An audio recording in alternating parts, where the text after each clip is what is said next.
Hi, I am your host, Thomas Ryan with Thomas Ryan Real Estate. And this is your July 2024 real estate update for Chino, Chino Hills, and San Bernardino County. I am a Southern California real estate agent based in Chino, California, with a reach and pulse on all 5 Southern California counties. Today, I truly believe that we have an enlightening video for you with information based on the previous month's market activity. In these monthly market updates, we will bring you statistics, insights, and our personal experience with the ultimate goal of keeping you well informed about our local real estate market. And yes, as always, we will hear from Benny Rabishin with Movement Mortgage with a report on mortgage rate trends and the expectation for the future based on market knowledge. I think we might have gotten some good news in the past 30 days. As a reminder, should you have any questions about the real estate market, your specific property,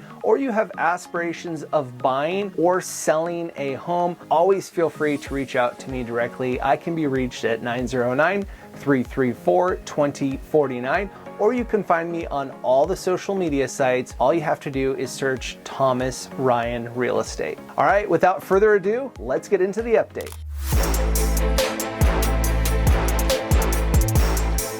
Okay, first up is the July active listing data. We've heard nationally that inventory has been on the rise. Let's find out if that was the case in our area. Active listings rose across the board with a modest 2% increase in San Bernardino County, 22% in Chino, and 17% in Chino Hills. This summer inventory is the change that we needed to see, getting to a more balanced market, giving buyers more options of homes actively on the market. Let's see if this trend continues in August.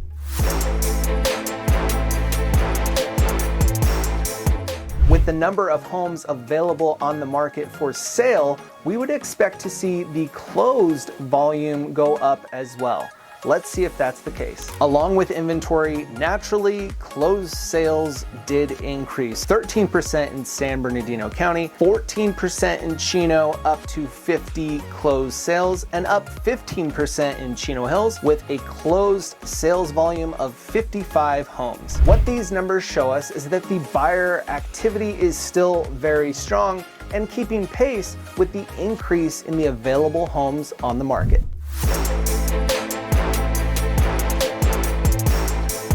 With the number of homes on the market increasing, one might expect that the median days on market would increase because buyers have more choices and more time to make a decision. Let's see if that was the case. Median days on market remain low across the board. San Bernardino County and Chino Hills saw modest increases, while Chino saw a significant days on market drop of 33%, down from 18 days in the previous month to a median days on the market in July of just 12 days. As noted in the previous slide and backed up by the median days on market data, buyer demand is still very strong and buyers are still very active in this market, especially in Chino, which had a very strong showing in the month of July.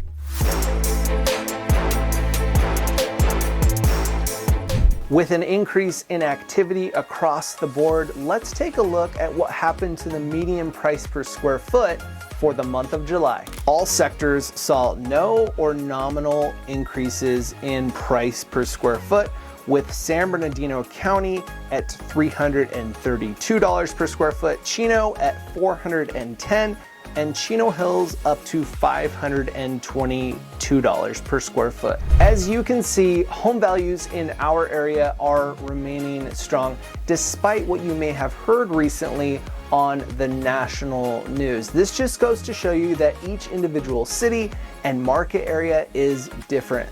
This is why it is important to keep up on local information and not just listening to some of these national news syndicates.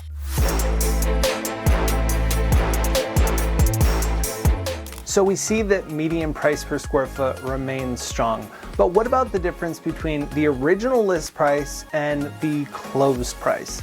Let's take a look. Shown here, all sectors are at or above 100% from the original list price to the eventual closed sale price. Something we learn yet again from this data is that buyer demand remains strong in our area and they are willing to pay the price.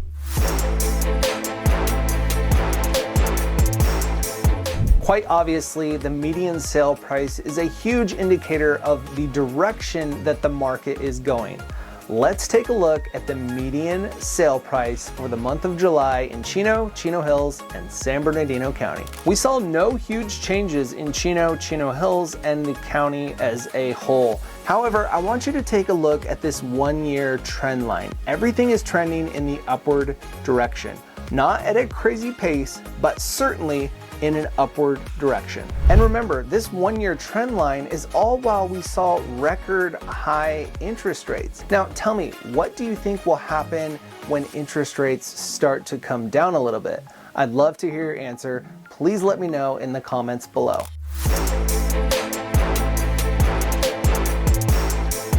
As you may have heard, over the past 30 days, there's been an awful lot of talk about the stock market and interest rates. And to define all of that for us, we have Benny Rabishin with Movement Mortgage to provide us with a report on mortgage rates and what to expect in the future. Hey Thomas, thanks. As always, such great information. Listen, let me update you guys on what's happened with interest rates. We've seen some nice changes in the last month. So the latest news is the Fed met late July.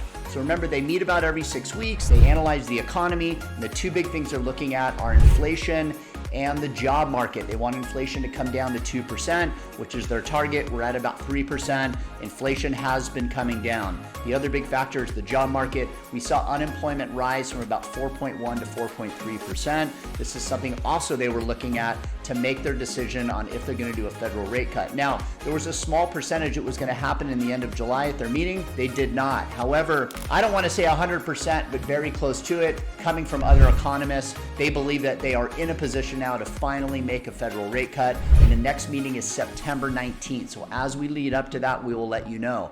So let me give you an idea of what's happened with interest rates. So ever since they've give the insinuating that there's going to be a rate cut coming, the markets for mortgage rates have reacted favorably. We were at about 7% a couple weeks ago. Today we hover at about 6.625%. Remember, we were in the low 8s in November, so we're definitely seeing some gain with interest rates. This is awesome. I believe it's going to improve affordability for many buyers in this market. And I'm already starting to see the phone calls coming in from people that I spoke to over a year ago that have been waiting for rates to come down. People are now getting excited. Now, I do see some opportunity in this market. Usually leading up to an election, there are some people that are going to sit back and they're going to wait to see what happens before they make a big investment. So if financially you are ready, if you have a plan in place, with these interest rates coming down, it might allow you to get into that price point you were hoping for. It might allow you to just get a payment that makes sense for you to buy. So financially it makes sense. I see a really good opportunity between now and really the end of the year. And of course, as we get into the months, Thomas and I will update you on what's going on with the market. But great news with interest rates. I will update you guys next month. Thanks so much, Benny. We appreciate all of that great information and ultimately some positive news on the mortgage interest rates front. If you may be wondering what you qualify for in a mortgage or what it takes to get qualified, always feel free to reach out to me directly and I can get you connected with Benny. We hope that you found this month's market update information to be very helpful. And if it was helpful, please be sure to hit that like button on this video and consider subscribing to the Thomas Ryan Real Estate YouTube channel or following me on Instagram at Thomas Ryan Real Estate. Both are completely free and it not only helps me, but it helps me get the information out to people just like you considering buying or selling a home. Again, as always, feel free to reach out to me directly with any questions you may have. I can be reached at 909-334-2049, or if you feel comfortable, go ahead and leave your questions in the comments down below, because if you have a question about it, maybe someone else does as well, and everybody can get help at the same time. All right, until next month, have a great day. Bye.